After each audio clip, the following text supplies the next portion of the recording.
What a shamble. Absolute disgrace of a poem. I think that's meant to be the Grim Reaper. So yeah. Not today.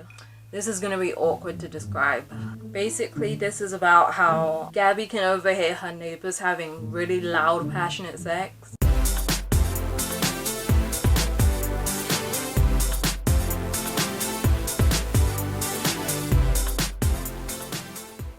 Hey guys! Today I'm going to be reacting to Adultolescence by Gabbie Hanna.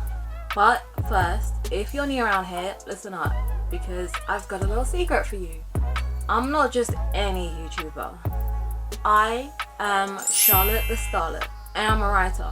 So I don't just react, I review. And the way I do it is simple. If I like something, I add a point, starting from last video's total, and if I don't, I take one off. Now, as y'all can see, I've got a couple friends here with me. This is Angel, and this is Seth. Right, let's jump in. If I wanted to hear a Viner talk about racism, I would go through so many people before I'd get to Gabbie. And for the majority of the poem, she just gives examples of types of people that could actually be aliens. She basically says they're winning championships and making cool apps and viral videos. I think this is Gabbie's way of dealing with jealousy. Ooh, we are getting close to the end, you guys. Finally, about time. If you've seen the previous videos of this, you'd know this is not my favorite book. Also, oh my days, I can almost guarantee that every British YouTuber is talking about how hot it's been over the last few days. Like yesterday was the hottest day of the year so far. It was like 32 degrees Celsius, which is nothing to a lot of people in other countries. But for us, we are suffering, okay? We ain't built for this. But yeah, that's why I'm wearing what I'm wearing today. Like, sometimes people give me crap for what I wear in my videos, but with the way the weather has been recently, I think I have every right to wear stuff like this. Anyway, first poem of this video is called Run. Ooh. Compared to the other poems in this book, this ain't that bad. I kind of like it. Not only did it give a bit of an insight into Gabbie's life, but it came with a double meaning. Like I said, it's called Run. Gabbie basically tells the story of how she really wanted to join like a kind of sport or club when she was in middle school. So she joined track and field. But when she did, some other kid made fun of her shoes because they were from Payless. We don't have that in England, but I've heard that it's like a kind of discount shoe shop, I think. And Gabbie said that that was one of her most painful memories. This might sound harsh, but if that's one of your most painful memories, you've had a pretty easy life from the sounds of it. But anyway, the reason that was so painful for her is not because of what the kid actually said, but because she let that kid and what he said affected her decision, and she didn't end up doing track and field. The poem ends with her saying that from that day on, she swore to herself that she'd never let other people's negativity stop her from doing something that makes her happy. Or in other words, she promised herself that she would never run from the negative things people say to her. That's why the double meaning comes in. So yeah, I kind of like that one. It's got that double meaning, it's got a nice little moral, and it has a kind of nice relaxed attitude. Like, it doesn't feel like I'm reading a poem. It feels like I'm just having a nice little girly chat with Gabbie Hanna. Next poem is called Phone. What the heck?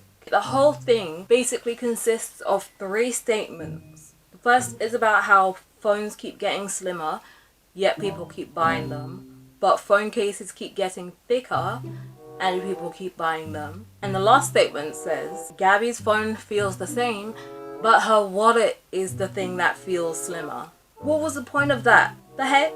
There was no point, was there? If it doesn't have a point, it shouldn't be in the book. That's writing 101. I am almost certain that this is just some lazy filler for the book. Gosh. Moving on. Next one is called Hang Under. Oh, instead of like hangover. The poem is written in someone's puddle of puke. This literally seems like another pointless poem. You know how I said that we're nearing the end of this book? It really feels like Gabbie's running out of ideas by this point. And anything goes, it seems. All it says is, if I had to choose between this hangover and death, I'd definitely choose... well, the hangover, obviously. But OMG, kill me, this sucks. It literally says that. I might have found that funny if I were 12. But I have a feeling even then, I'd be unimpressed. Because I could still spot bad writing when I was 12. Next one. Oh boy.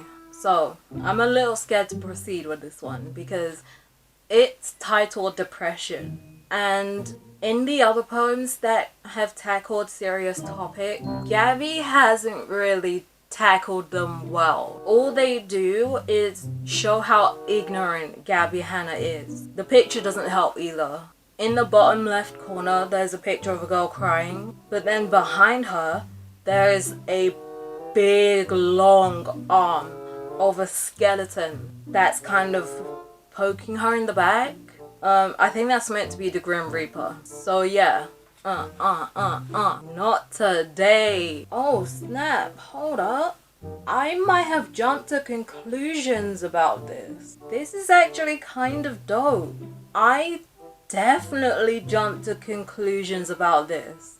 And I don't say that often because it is hella accurate. It's got a good rhyming scheme, it's got good metaphors, it's got a catchy little rhythm. The poem is basically a bunch of statements about what depression feels like, and as someone who's experienced depression personally for a number of years, this is spot on. Like, let me pick out my favorite ones. Okay, it says, when you're filled with joy without concern, I'll hollow you out like a jack-o'-lantern. When you start to build hope and the future's bright, I'll snuff out the sun and prolong the night. No matter personal or financial success, I'll crawl up your skin with the reaper's caress. That last one I think is my favorite out of all of them. That description is just beautiful. I love it. But yeah, that is exactly what depression feels like. It's just so cold and unforgiving, and it doesn't discriminate, and it can come without warning, and it can definitely send you onto a very fast downward spiral. Oh my days. I actually think that this is one of my favorite poems in this whole book. Like, wow, I'm gonna remember that one. Right, next. This one is called Charge, and it's yet another poem that takes place in the speech bubbles of two people having a conversation. Why? Oh my days. This is another pointless poem. Why, Gabbie? You're doing so well. Oh my gosh. It's honestly like, for every really good poem, there are 5 more poems that are just awful. So it's like the poem ratio is 5 to 1. There are 5 bad poems for every good poem. Oh my gosh. So in this one, the guy on the left says, I'd like some ranch please, like ranch dressing. And then the guy on the right is like, okay, but just so you know, that's gonna be an extra 50 cents. And then the guy on the left is like, okay, but just so you know.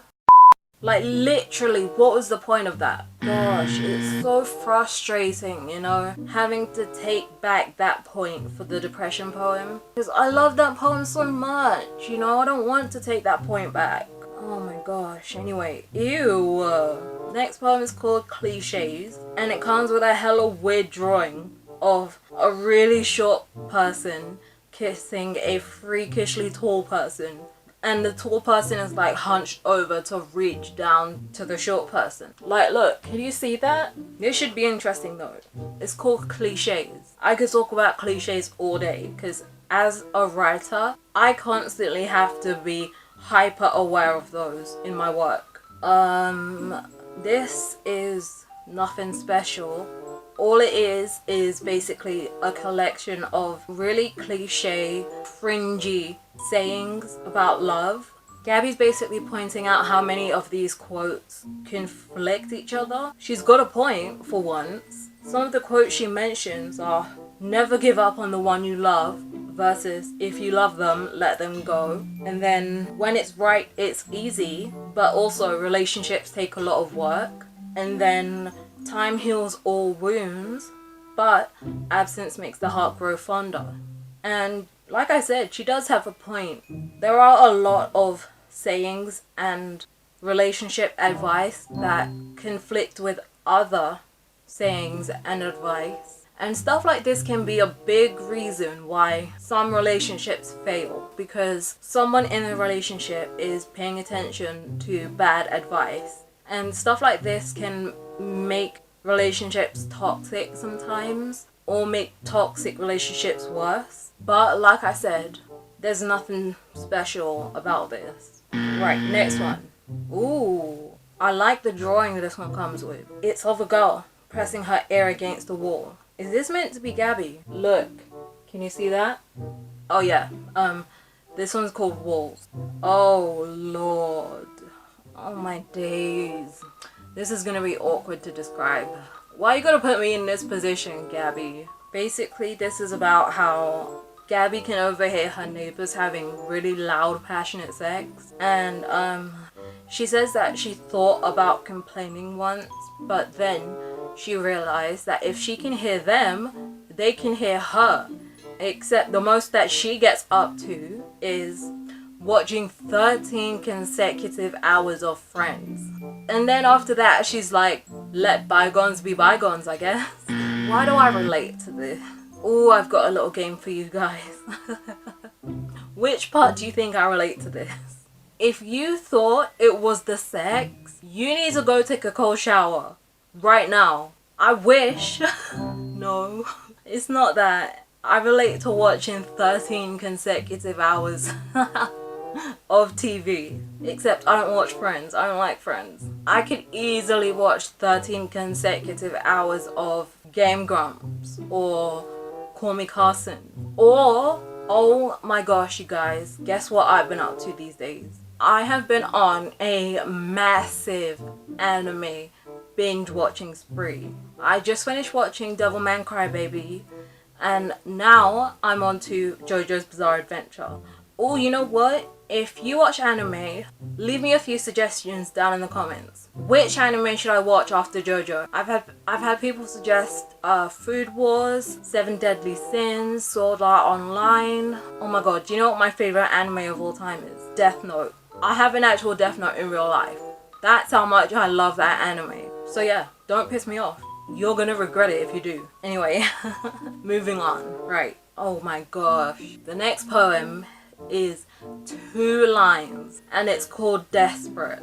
Oh my gosh. I hate having to call these poems because 2 lines, that's not a poem. The whole thing says, I like my men like I like my pizza. I'm not very picky. Yikes, Gabbie. Fun fact about me, I don't like pizza. Any type of pizza. Don't get it twisted and start thinking that means I don't like men either. I do.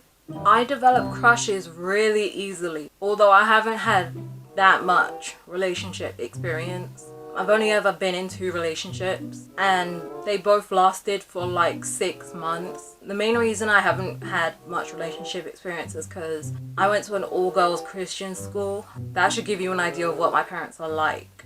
I swear, I got swindled by my parents. because before I started going to that school, I thought it was a fantastic idea. I was fully with my parents on that. But once I got there and once hormones started kicking in, I realized how badly I got played. And so because I went to that kind of school, I had my first date and my first boyfriend at 18, which was only 3 years ago, you guys. But yeah, all girls Christian schools are like, it's like a different planet. That place was wild and it turned some girls into thoughts. I swear I have got to do at least a couple story times about that school because it was legit crazy. You guys will not believe it. But yeah, I'm gonna start doing story times once I hit 1,000 subscribers. I'm gonna give you a little teaser right now. One of these stories involved a student assaulting a teacher and getting arrested. If you want to hear the rest of that story, make sure to subscribe. Anyway, the next poem, oh no, it's an advice poem. It's called Advice 13. This series in this book is my least favorite out of them all. Wow. Guys, there is so much wrong with this. For a start, it's written in text beat and it's got absolutely no punctuation. It's literally one big run-on sentence. I kind of corrected it in my head and it seems like if this was written normally, there would be about 2 or 3 sentences. So again, this is not a poem. The whole thing says, people change. I used to hate coconut and now I love coconut. So don't judge people on their past. Second chances are real. Have faith. Don't give up on people. What a shamble. Absolute disgrace of a poem. Oh my gosh. The next poem's called Booboo. And it comes with a picture of a heart holding a knife and kissing a brain. Whoa. This escalated hella quick. It says, you'll break my heart and glue it together. I'll bruise your ego, then kiss it better. You'll crush my soul and put a band-aid on it. I'll kill your body, then I'll embalm it. Yikes. Oh my god. What a scary poem. Not just because of what it says, but because this is exactly what toxic relationships are like. One of my relationships that I just mentioned was a toxic one, and my ex did stuff exactly like this. I'm gonna get vexed talking about this. He did stuff like this and I remember stooping to his level so quickly. I basically tried to treat him how he treated me just to give him an idea of how bad he is, except that he was a complete glass cannon. He would do awful things like essentially doxing me or stealing from me, yet if I said something that was a fraction of the he put me through, he'd become violent and abusive, knowing full well that I suffer from sickle cell, so I'm always in pain. He put me in hospital a number of times, when the worst I ever did to him was report his abuse to the police while I was in hospital. But yeah, in a toxic relationship, it genuinely feels like you're competing with each other to see who can hurt each other most. Anyway, I'm gonna move on before I start crying. The next poem's called Haunted. Ooh, okay. This is an interesting one. It's written more like a story, and once again, it has a double meaning. In this one, Gabbie basically talks about how she thinks she's being haunted by a ghost. The poem is pretty long, and for the majority of it, she just describes the sort of things this ghost does. You know, the typical stuff like blow out a candle or knock pictures off the wall and stuff. But at the end of the poem, Gabbie kind of warms up to the ghost and begins to kind of understand it. And the reason she does is because she thinks we all understand what it's like to be haunted by loneliness. So that's the real thing she was being haunted by. And she's not wrong. I think most people have had a moment in their life or a period in their life where they feel this lonely. Loneliness can feel soul-sucking. It just leaves you feeling like an empty shell, especially if it's accompanied by insecurity. The two often go hand in hand, because if you feel lonely, you could easily start wondering why, and wondering if people choose not to hang out with you because you're too annoying or not charismatic enough, you know, stuff like that. I actually like this one because it's a longer one, it's got some good descriptions, and it defied my expectations by having another double meaning similar to the first poem we looked at in this video. Gabbie really is surprising me today. Right, anyway, oh my gosh. Next poem is another advice one. It's called Advice 6. And what do you know? Again, it is one big run-on sentence in text speak with no punctuation. It says, don't believe everything you read. I could write right now that I like tapioca, but I hate tapioca. It's the devil's snack, so you don't believe everything you read. Unless you read that I'm cool, you can believe that. I don't believe that, Gabbie. Do you really think that I got this far in the book without realizing this? I clocked on a long time ago that there are probably a good chunk of these poems that just straight up never happened, purely to fill the book. Also, I think this poem is a good example of how hypocritical Gabbie can be. It's like everything she says comes with terms and conditions. Don't do this unless da-da-da-da-da. Do this particular thing unless so and so happens. You know, it's just so annoying and such lazy writing as well. Right, the last poem of this video is called Raw. And the whole thing says, our love is like that chicken in the back of the fridge. I know it's expired, I'm just not ready to throw it away. That's an interesting metaphor. At least it has originality for once. You know what? The more I think about it, the better this metaphor gets. Because if you eat expired chicken, especially raw expired chicken, that is a health hazard. Much like staying in a toxic expired relationship. It's gonna make you ill. So there we have it, you guys. That does it for today. I hope you guys enjoyed this video. If you did, make sure to give that like button a little kiss and subscribe to become a starlet. Don't forget to follow me on Snapchat, Instagram and Twitter. And if you have read something that has just left you shook beyond repair, let me know in the comments. I'll see you guys later. Bye.